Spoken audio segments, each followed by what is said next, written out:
日本方面的发布会现场，随着3次鞠躬之后，依旧是一片寂静。当然了，寂静主要是因为里面除了发布会的发言人之外，一个人也没有。不过白宫这边的发布会现场已经是欢呼声和惊呼声夹杂一片了，欢呼的几乎全部都是美利坚的本土媒体。这件事情的影响力如此大，并且影响如此恶劣，作为美利坚媒体，他们自然也觉得脸上过不去。但是刚才日本方面的发布会已经把绝大多数的责任都揽了过去，这也就意味着美利坚面临的巨大的社会舆论压力与国际压力瞬间减轻了90%。惊呼的便是那些等着看戏的别国媒体了，大家都想看美利坚的发言人在面对如炮火般的问题时，如何强词夺理、颠倒黑白。可是没想到他们竟然用了一招暗度陈仓。此时再看那发言人表情，已经带着胜利者的笑容，他在众人的惊叹之中走上发言台，带着职业性的微笑开口道：刚才日本方面的发布会，相信大家已经看得很清楚了，具体的情况大家应该也已经有所了解了。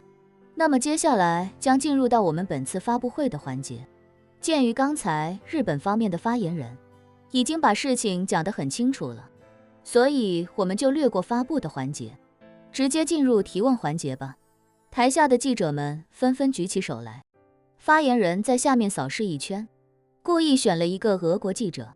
说道：请那位俄新社记者提问。俄国记者是真没想到这种事儿竟然能轮到自己。一般来说，大家搞直播发布会的时候，提问环节都会尽量避开那些和自己有敌意的国家媒体，以免这些媒体记者不给自己留面子，当众炮轰。就算有的时候不得不点名1-2个记者提问，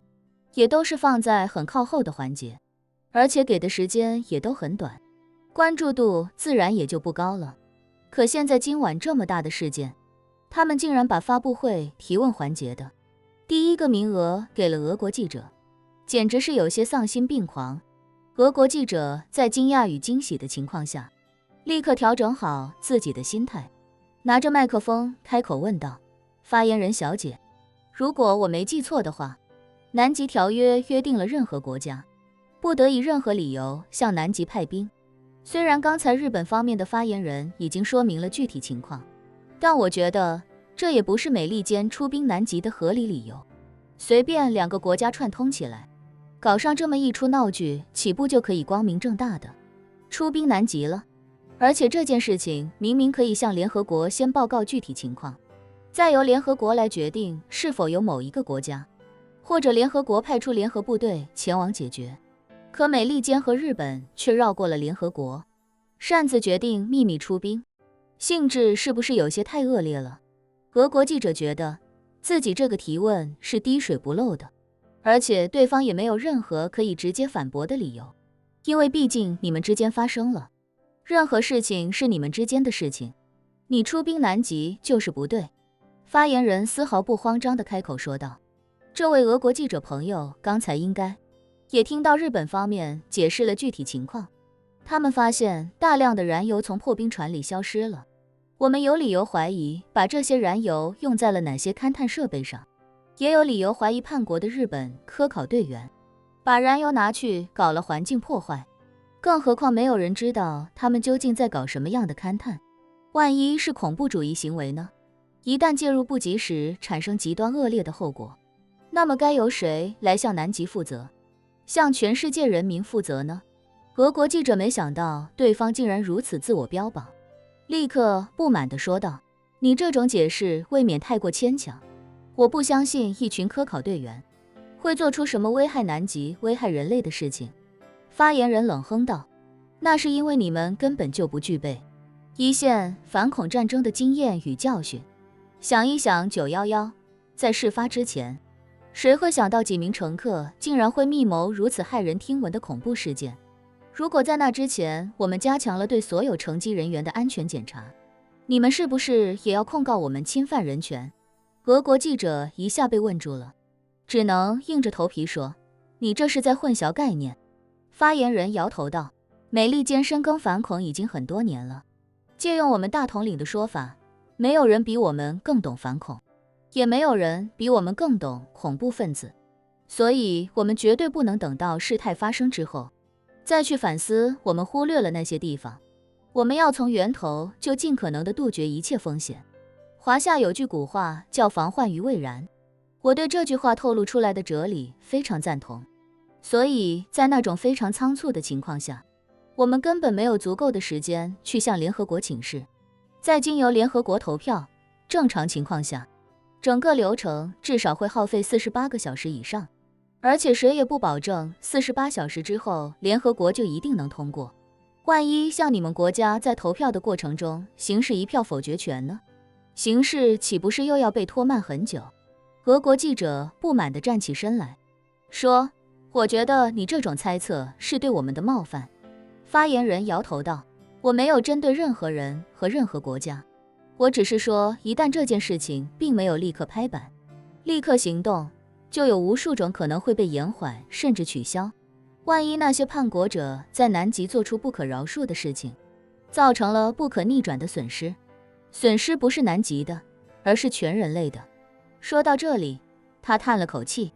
表情认真地说道：“当然了，就像你刚才说的，我们确实违反了南极条约，这是不争的事实，我们也不准备做任何狡辩。但是，一切就像刚才日本发言人说的，以及我做出的解释那样，我们的目标不是恶意出兵南极，恶意破坏南极条约，我们是出于对盟国、对南极、对全人类的负责任态度。所以就这件事情，我们也会向联合国递交情况说明。如果联合国有任何处罚，我们也心甘情愿地接受。当然了，我们的士兵在前线也确实做了一些不妥当的行为，比如他们在日方要求下，对那些科考队员进行了一定程度的人身伤害。这件事情我们也会责令军方严肃处理，并且向受害人及其家属道歉。谢谢俄新社记者，也谢谢大家。下一个问题。现场的媒体记者们都懵了，谁也没想到，白宫发言人仅仅在这第一回合里面，就把所有的问题几乎全部解决了。话说到这个份上，后面的记者就算是准备好了枪炮要向他们进攻，也很难发挥出原本想要的效果。甚至可以说，美利坚就这件事情，已经开启了炮火免疫，后面再怎么攻击也都只是皮外伤而已了。甚至如果在这种情况下还死缠烂打的话，就会让人感觉到有些赖皮脸了。所有人都知道，白宫打赢了一场原本非常艰难的公关仗，当然主要还是靠日本吸引火力为他们加持。接着，知道风向已变的记者们，也就不再围绕着之前出兵的问题和虐待日本科考队员的问题发问，而是重点放在了追问这些日本科考队员在南极究竟做了什么，以及他们给南极带来了哪些破坏和影响，还有就是美军什么时候撤出南极。这些问题对白宫来说就已经无伤大雅了。于是发言人也就如实地回答了大家的提问，比如那些日本科考队员究竟在南极干什么。发言人告诉大家，其实这个问题我们也没有弄清楚，